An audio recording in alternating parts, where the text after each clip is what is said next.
Hello बच्चों। तो start कर रहे हैं chapter 3 session 1। Appreciate the concept of database management system. तो इसमें सबसे पहले समझने वाली चीज ये है कि डेटाबेस क्या होता है। तो डेटाबेस को आप ये मान लीजिए कि वो एक बहुत सारे रजिस्टर्स की अलमारी है जिसमें बहुत सारे रजिस्टर्स रखे हुए हैं। और रजिस्टर क्या है? एक टेबल। और एक टेबल में एक पेज, एक रिकॉर्ड किसी पर्टिकुलर के बारे में, अगर उस रजिस्टर में एक आदमी का एक पेज बनाया गया है तो ठीक। थोड़ा सा एग्जांपल देख लेते हैं। तो यहाँ से ये वैम्प मैंने सर्वर इंस्टॉल कर रखा है और इसमें से मैं PHP माई एडमिन ले लेता हूँ। तो ये अभी PHP लोकल होस्ट खोल रहा है एंड इंस्टॉल कर लेंगे। तो रूट इसका पासवर्ड होता है और यूजर आईडी और पासवर्ड कुछ भी नहीं है। तो यहाँ से अभी कुछ है नहीं। डेटाबेस में बना रहा हूँ। जैसे डेटाबेस का नाम हमने ले लिया DPS MREF स्टूडेंट, या क्लास 10th ले लेता हूँ मैं, क्लास 10th। ठीक है। और क्रिएट कर देता हूँ। तो डेटाबेस क्रिएटेड, ये देखिए क्लास 10th। अब इसमें टेबल ये पूछ रहा है कि कौन कौन सी टेबल आपको बनानी है। ठीक। तो इस तरीके से ये डेटाबेस हो गया और इसमें जितनी टेबल बनेंगी, जैसे मान लीजिए माई एसक्यूएल डेटाबेस है, इसमें ये देखिए दुनिया भर की टेबल्स बनी हुई है। ठीक है। तो ऐसे ही और हर टेबल में आप देखेंगे तो रिकॉर्ड भी है। अगर इसको हम देखें तो इसमें कुछ रिकॉर्ड भी भरे हुए हैं, जैसे engine name, device type, cost, cost value, last update. और इसमें कुछ कुछ वैल्यूज भरी हुई हैं। ठीक है। हर टेबल को क्लिक करेंगे तो उसमें कुछ ना कुछ मिलेगा आपको। ये देखिए इसमें कुछ भरे हुए हैं। ठीक। तो ये रिकॉर्ड्स हैं वन वन करके, और माई एसक्यूएल डेटाबेस है।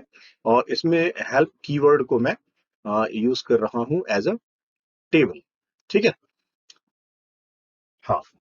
तो यही है, database is an organised collection of data. You can visualise it as a container of information. The data is typically organized to model relevant aspects of reality. For example, the availability of rooms in hotels in a way that supports processes requiring this information. तो बात वही कही जा रही है। Suppose if you own a stationery shop, you need to keep detailed records of the materials available in your shop. You also need to store information about pricing, stock. मतलब अगर आपकी दुकान है तो आप ये चीजें चाहेंगे, स्टॉक लेवल पता लगे आपको, पुराना स्टॉक कितना है, नया कितना मंगाना है, और कितना हर चीज का कॉस्ट कितना है, आपको प्रॉफिट कितना हो रहा है, एक्सेट्रा एक्सेट्रा। ठीक। तो कंप्यूटराइज जो डेटाबेस सिस्टम्स है वो है MS Access, Open Office, ORG, Base, My SQL. तो हम अभी जो देख रहे थे वो माई एसक्यूएल देख रहे थे। ठीक है। तो यहां तक डेटाबेस हो गया। अब बात करते हैं DBMS की। डेटाबेस मैनेजमेंट सिस्टम या software package with computer programs that controls the creation, maintenance, and use of database. It allows organizations to conveniently develop database for various applications. A database is an integrated collection of data, records, files, and other objects. DBMS allows different user application program to concurrently access the same database. यानी database क्या है? एक organisation जो है वो अपने हिसाब से डेटाबेस को तैयार करती है और उस डेटाबेस में आ, वो एक ही डेटाबेस कई लोग उसको एक्सेस कर रहे होते हैं। ठीक है। और इसी तरीके से डेटाबेस बनाया भी जाना चाहिए। जैसे अगर हम यहाँ देखें, सॉरी, यहाँ अगर हम देखें PHP माई एडमिन, सेटअप पता नहीं कैसे चालू हो गया, हालांकि मेरे से ही चालू हुआ है। और अगर मैं यहाँ देखूं तो क्लास 10th ये डेटाबेस बना हुआ है। इसमें सपोज कीजिए मैंने एक बना दिया स्टूडेंट मास्टर। ठीक है। और मैंने कहा क्रिएट, गो। तो ये स्टूडेंट मास्टर विद 4 रोल्स ये बना देगा। ठीक है। तो इसमें हमने ले लिया रोल नंबर, टाइप हमने ले लिया वैरकेर, सॉरी वैरकेर, लेंथ हमने ले लिया सपोज 15, डिफॉल्ट वैल्यू कुछ नहीं कुछ नहीं कुछ नहीं कुछ नहीं। आगे और कुछ है क्या? नो। ऐसे ही हमने ले लिया नेम या एस नेम ले लेते हैं, एस नेम, और इसको भी हम ले लेते हैं वैरकर, और इसको हम ले लेते हैं 30, ठीक है। और उसके बाद हम ले लेते हैं एम फी, और इसको वैरकर, इसमें 10। हालांकि ये आपके मतलब की भी चीज बहुत ज्यादा है नहीं, क्योंकि वो नेक्स्ट सेशन में आएगा। और मंथली फीस, फी डेट, मंथली फीस, सॉरी मैंने ये, मुझे इंट ही लेना चाहिए था, और फी डेट में मुझे डेट लेनी चाहिए थी, ठीक है। मैंने कहा सेव। ओ,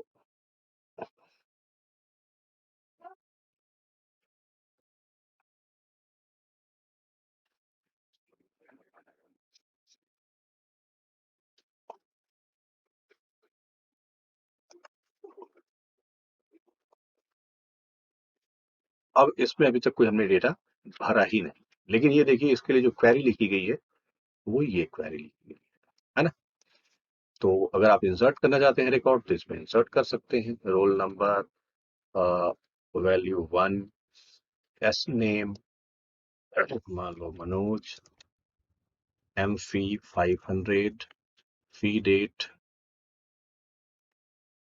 इसमें कोई भी डेट ले लीजिए, ठीक। और आपने जैसे गो कहा, एक रिकॉर्ड भर गया।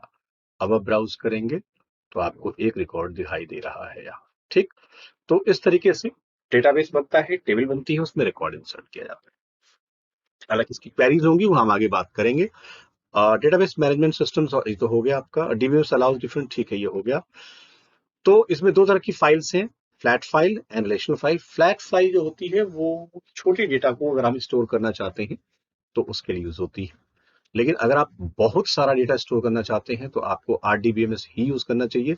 इसमें मल्टीपल टेबल्स होती हैं, जैसे अभी हम बात करें अगर, तो एक टेबल हम और बना सकते हैं, और इसमें हमने चूंकि कोई प्राइमरी की लिया नहीं है रोल नंबर वगैरह को, और ये सब हमें मैनेज करना ही होगा। जैसे स्ट्रक्चर में आए हम, एंड रोल नंबर लिया हमने, एंड एट्रीब्यूट हम इसको प्राइमरी की कर दें, तो ये प्राइमरी की अभी ऐड कर देगा। ये देखिए प्राइमरी की ऐड कर दिया। कमाल की बात यह है कि अब अगर आप रोल नंबर 1 दोबारा इंसर्ट करना चाहते हैं तो ये एरर दे देगा। जैसे मैं आपको दिखाऊं, मैंने दिया 1, और अब मैंने दिया मान लो अशोक, एंड मंथली फीस कुछ भी दे दें 3600, एंड डेट हम कोई भी ले लेते हैं, ठीक है। और अगर हम गो कहें ये एरर देगा, यस। क्यों? क्योंकि डुप्लीकेट एंट्री 1 फॉर की प्राइमरी, यानी आपको वैल्यू चेंज करनी ही करनी पड़ेगी, और कोई तरीका है ही नहीं, ठीक है। इसको स्केप एडिट कर लेते हैं, और इसमें अगर हम 2 देते हैं, और सॉरी यहाँ अगर हम 2 देते हैं तो ये अब कुछ भी नहीं कहेगा, और ये तुरंत एक्सेप्ट कर लेगा। अब अगर आप ब्राउज करते हैं तो यू विल सी 2 रिकॉर्ड्स, ठीक है। तो ये प्राइमरी की का फायदा होता है, ये रिलेशनल है।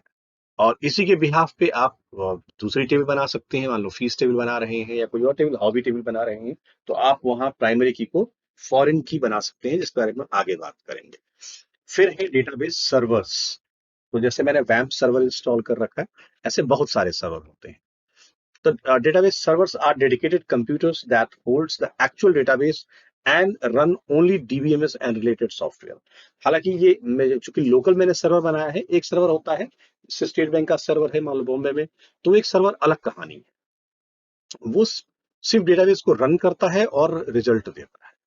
जिससे जैसे हमारे जितने एटीएम से वो सारे के सारे फ्रंट एंड है, वो सारे फ्रंट एंड जो है वो डेटाबेस सर्वर को एक्सेस कर रहे हैं। वहां से हमारा रिकॉर्ड, जैसे एटीएम कार्ड लगाते हैं तो हमारा सारा रिकॉर्ड वहां देखा जाता है। अगर पैसा है अकाउंट में और मशीन में पैसा है तो पैसा बाहर आ जाता है। तो इस तरह की हम चीजों को क्लाइंट सर्वर मॉडल कहते हैं। आरडीबीएमएस जो है वो मैनेजमेंट सिस्टम है, डेटाबेस मैनेजमेंट सिस्टम है, और जिसे प्रोफेसर ईएफ कॉर्ड ने डिजाइन किया था, जो आईबीएम के सैन जो से रिसर्च लेबोरेटरी में काम करते थे। एंड ये इसी के ऊपर इन्होंने 12 रूल दिए, जिसे कॉर्ड रूल कहते हैं, ठीक है ना। तो जैसे अगर हम देखना चाहें कि कॉर्ड रूल क्या है, तो हमने कहा कॉर्ड रूल्स, ये देखिए, तो कॉर्ड रूल यहाँ दिखाई देंगे कि रूल 1 ये है, और टोटल 12 रूल हैं कोड के, प्रोफेसर EF कॉर्ड के 12 रूल हैं, और 12 रूल के ऊपर DBMS बनाया जाता है, और ये सिर्फ ऑरेकल फॉलो कर रही है इस समय, और कोई फॉलो नहीं कर रहा है।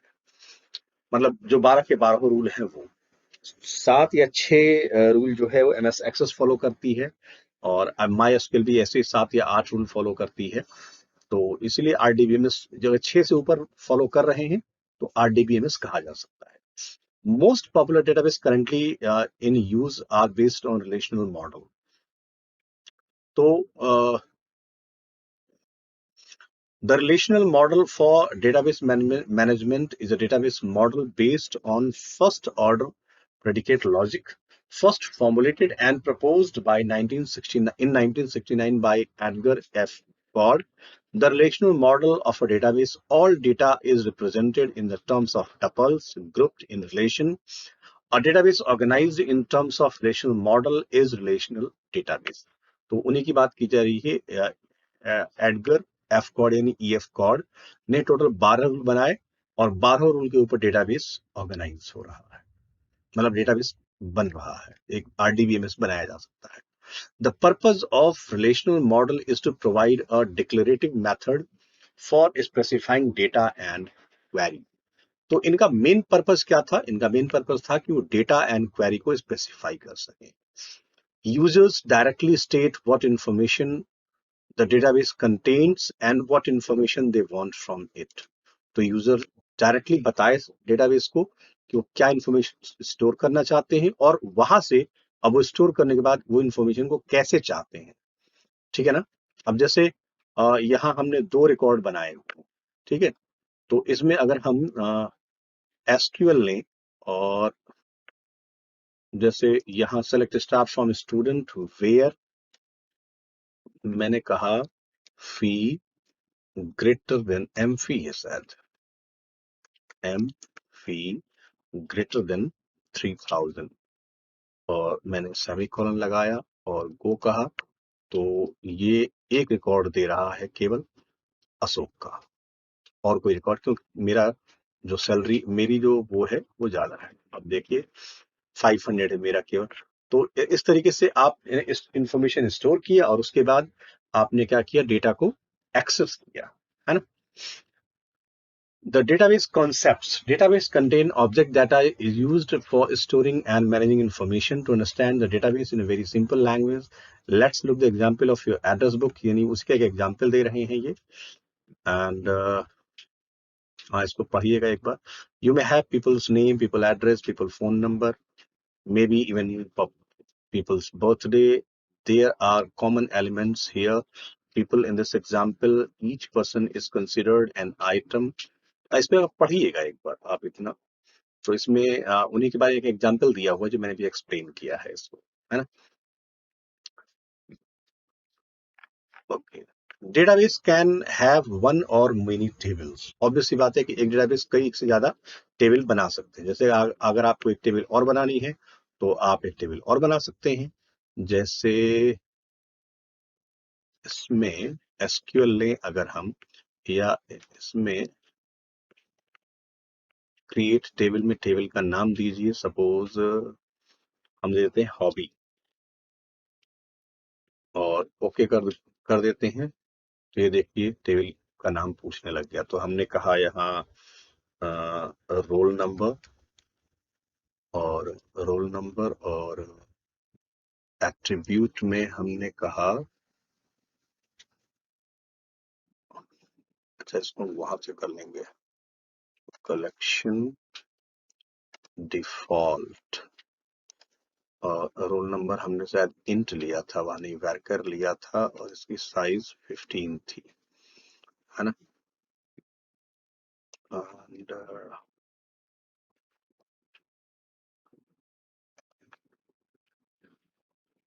AI मतलब है ऑटो इंक्रीमेंट, और उसके बाद हॉबी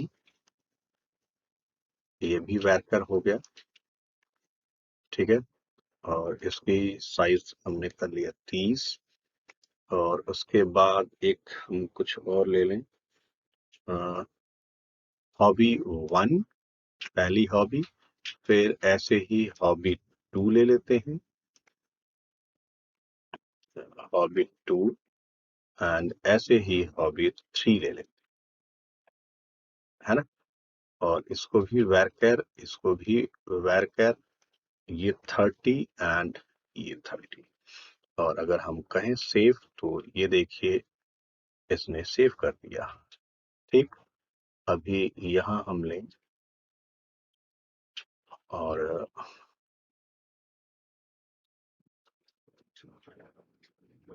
मैं फॉरेन की देख रहा हूँ, लेकिन इसमें I have to see foreign key इसमें किस तरीके से हम डिसाइड कर सकते हैं। मैं इसको फॉरेन की जैसे बनाना चाहता हूँ, तो एट्रीब्यूट में आना चाहिए, बट इसमें तो दे ही नहीं रहा है ना। Anyway, I see it. Access में भी कर सकते हैं, इसके बारे में हम जब ये बात करेंगे क्रिएट टेबल क्रिएशन की, तो हम उस समय देखेंगे इसको। तो can have many tables and address. अच्छा, इसमें आपने देख ही लिया, दूसरी टेबल भी बन के तैयार हो गई है हमारी। और यहाँ अगर आप देखें क्लास 10th में, तो हॉबी हो गई, एक स्टूडेंट मास्टर, 2 हमारी टेबल बन के रेडी हो गई है, ठीक। An address book example is very simple one. The real life, there are many more in details involved. A big company would have its database one table for its। तो बड़ी company अगर है तो एक प्रोडक्ट के लिए, एक suppliers के लिए, एक कस्टमर डिटेल के लिए, एक ऑर्डर के लिए, और या और भी बहुत सारी टेबल्स हो सकती हैं, और हर टेबल इंफॉर्मेशन स्टोर करेगी। तो database is basically a container that holds tables and other objects and manage how they can be used. Another very important thing to remember is that when we put information, we may have people with same name। हाँ, तो अब अगर एक ही नाम, जैसे चारू अरोरा है, वो कई लोगों का हो सकता है, आ, जबकि एड्रेस सेम हो, इवन फादर नेम भी सेम हो। आ, तो उस केस में आप कैसे मैनेज करेंगे? तो रिकॉर्ड यूनिक होना चाहिए। यूनिक का मतलब ये है कि दोबारा डुप्लीकेशन नहीं होनी चाहिए। जैसे मैंने इसमें भी आपको ऐड करके दिखाया था, इसमें स्टूडेंट मास्टर में, तो ये यूनिक था, रोल नंबर जो था वो यूनिक था, यानी उसमें आप कुछ भी करके डुप्लीकेसी नहीं कर सकते हैं। तो इसको समझने के लिए, uniqueness helps to avoid accidental duplication of records caused by users or computer error. This can be achieved by using some numbers or values that uniquely identifies a record. If such a unique value does not exist in your field, as a database designer, you can create a special additional field in a table where unique numbers or values can be assigned for each new entry. Therefore, every table has a key which ensures that there is a 100% unique। तो इसमें वो की कौन सी है? वो की हमारी roll number, जो यूनिकनेस को आइडेंटिफाई कर रहे हैं, ठीक है। जैसे एग्जाम्पल लिया इन्होंने कि इसमें देखिए रवि रवि 2 लोग हैं, क्लास 10th के ही हैं, और सेक्शन भी ए है। तो अब इसको, इससे बचने के लिए क्या किया इन्होंने? इन्होंने इसमें ऐड कर दिया रोल नंबर। ये जो है वो एरर नहीं कॉज करेगा, क्योंकि अब ये फील्ड अलग होगी, है ना। अच्छा, एक एग्जाम्पल और है इसमें। अब सपोज कीजिए कि इसमें order ID, customer name, customer address, phone number, sales data, item bought, number of items bought. तो इसमें कस्टमर का नाम और कस्टमर का एड्रेस और फोन नंबर हर बार पूछा जा रहा है। अच्छा, जैसे वैभव मित्तल, वैभव मित्तल, वैभव मित्तल 3 बार है, ठीक। तो अब कहानी ये है कि इन तीनों का नाम बार बार हमें एक ही चीज लिखना पड़ रहा है, वैभव मित्तल गाजियाबाद, ये गाजियाबाद, ये गाजियाबाद, फोन नंबर भी, ये गलत है। तो अब इसको समझने के लिए प्राइमरी की एंड फॉरेन की का कॉन्सेप्ट दिया गया है, फॉरेन की का कॉन्सेप्ट दिया गया है, उसको हम समझते हैं। वो कैसे समझते हैं? तो ये एक टेबल है क्लाइंट, सॉरी, हाँ, क्लाइंट टेबल है। इसमें क्लाइंट की एक आईडी दी हुई है, नेम दिया हुआ है, एड्रेस दिया हुआ है, फोन नंबर दिया हुआ है। तो क्लाइंट आईडी को हमने बना दिया प्राइमरी की, जैसे ठीक वैसे ही जैसे कि मैंने इसमें रोल नंबर को प्राइमरी की बना रखा है। अगर मैं स्ट्रक्चर देखूं तो मुझे दिखाएगा कि ये देखिए ये प्राइमरी की है, ठीक। अब इसमें एक बार जब आपने भर दिया तो अब आप जब सेल कर रहे हैं तो आपको बार बार लिखने की जगह पे सिर्फ क्लाइंट आईडी लिखिए, बाकी कहानी वो खुद ही भर लेगा।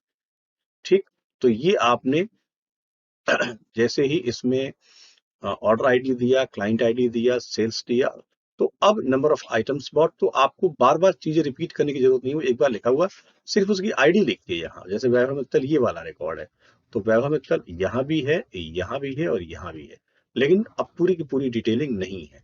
ठीक, तो ये केवल प्राइमरी की एंड फॉरेन की वजह से ही हो रहा है।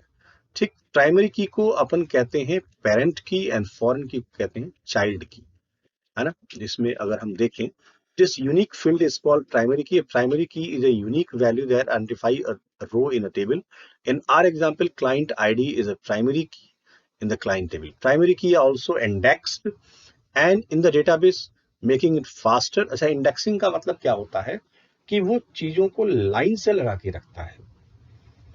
एक इंडेक्स फाइल बनाई जाती है, तो उस फाइल में क्या करता है, आपने तो कैसे भी हैपाजेटली वे में भर दिया डेटा को, लेकिन अब अगर आप चाहते हैं कि वो हैपाजेटली वे में जो डेटा भरा हुआ है वो जल्दी से आपके सामने आए। अब सपोज कीजिए कि स्टेट बैंक में कितने रिकॉर्ड होंगे, करोड़ों में होंगे, बल्कि 10 करोड़ होंगे, लेकिन आप जब उसको एटीएम कार्ड लगाते हैं तो तुरंत आपको पहचान लेता है। तो इसी वजह से पहचानता है क्योंकि आपके नाम की इंडेक्सिंग कर की गई है, जैसे बुक के पीछे होता है ना इंडेक्स, तो ऐसे ही इंडेक्स है। तो ये इंडेक्सिंग भी करता है। Make it faster, when primary key constraints is applied on one or more column, then it is known as composite primary key. और एक ही टेबल में जब कई प्राइमरी की बनाए जाते हैं तो उसे अपन कंपोजिट प्राइमरी की कहते हैं। The referred field client ID which occurs in the sales table is called foreign key. Hence, the foreign key identifies the column or set column in one referencing table that refers to a column or set of columns another referenced. यानी इस वाले client ID को यहाँ जब primary की है तो यहाँ रेफर किया गया है, यानी उसी आईडी को यहाँ लगाया गया है, जिससे क्या हो रहा है कि आप जैसे देखना चाहते हैं, अब सपोज कीजिए एक हम कर ही लेते हैं, तो मैंने हॉबी लिया एंड हॉबी में मैंने इंसर्ट किया, रोल नंबर मैंने दिया सॉरी 1 एंड हॉबी 1 दिया sleeping, sorry, and dancing and eating. ठीक है, और मैंने कहा गो, तो एक रिकॉर्ड इसमें भर गया। ठीक है, अब हम एसक्यूएल लेते हैं, वन रो इंसर्टेड, ब्राउज करें, तो अच्छा ये 2 बार आ गया है। तो हम यहाँ अगर एसक्यूएल लेते हैं और मैं देखना चाहता हूँ कि जो जिनकी हॉबी डांसिंग है, हॉबी 1, एक सेकेंड, ब्राउज, हॉबी 1 जिनकी स्लीपिंग है उनका नाम क्या है ना। तो इसको देखते हैं, हमने कहा यहाँ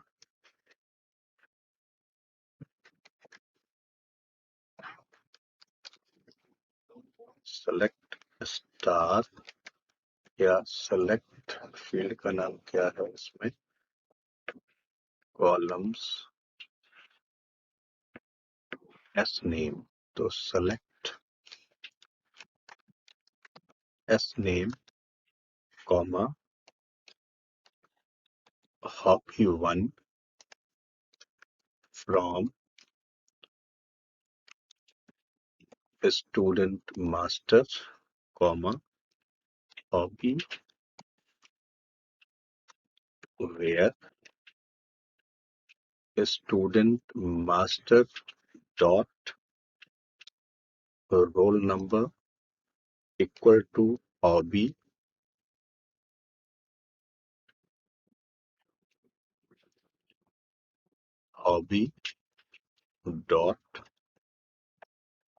डॉट रोल नंबर।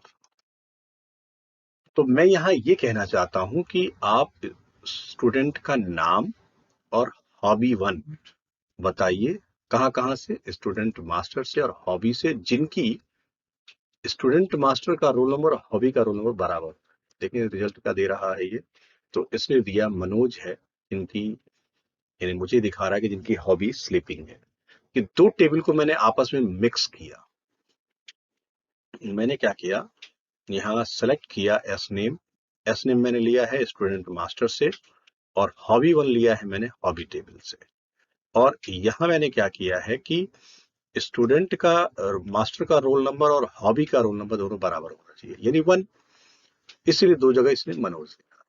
ठीक है, तो इस तरीके से हम रेफर करते हैं, यानी अगर हमारे पास ये क्लाइंट आईडी लिखी हुई होगी तो हम इसको इजीली एक्सेस कर सकते हैं।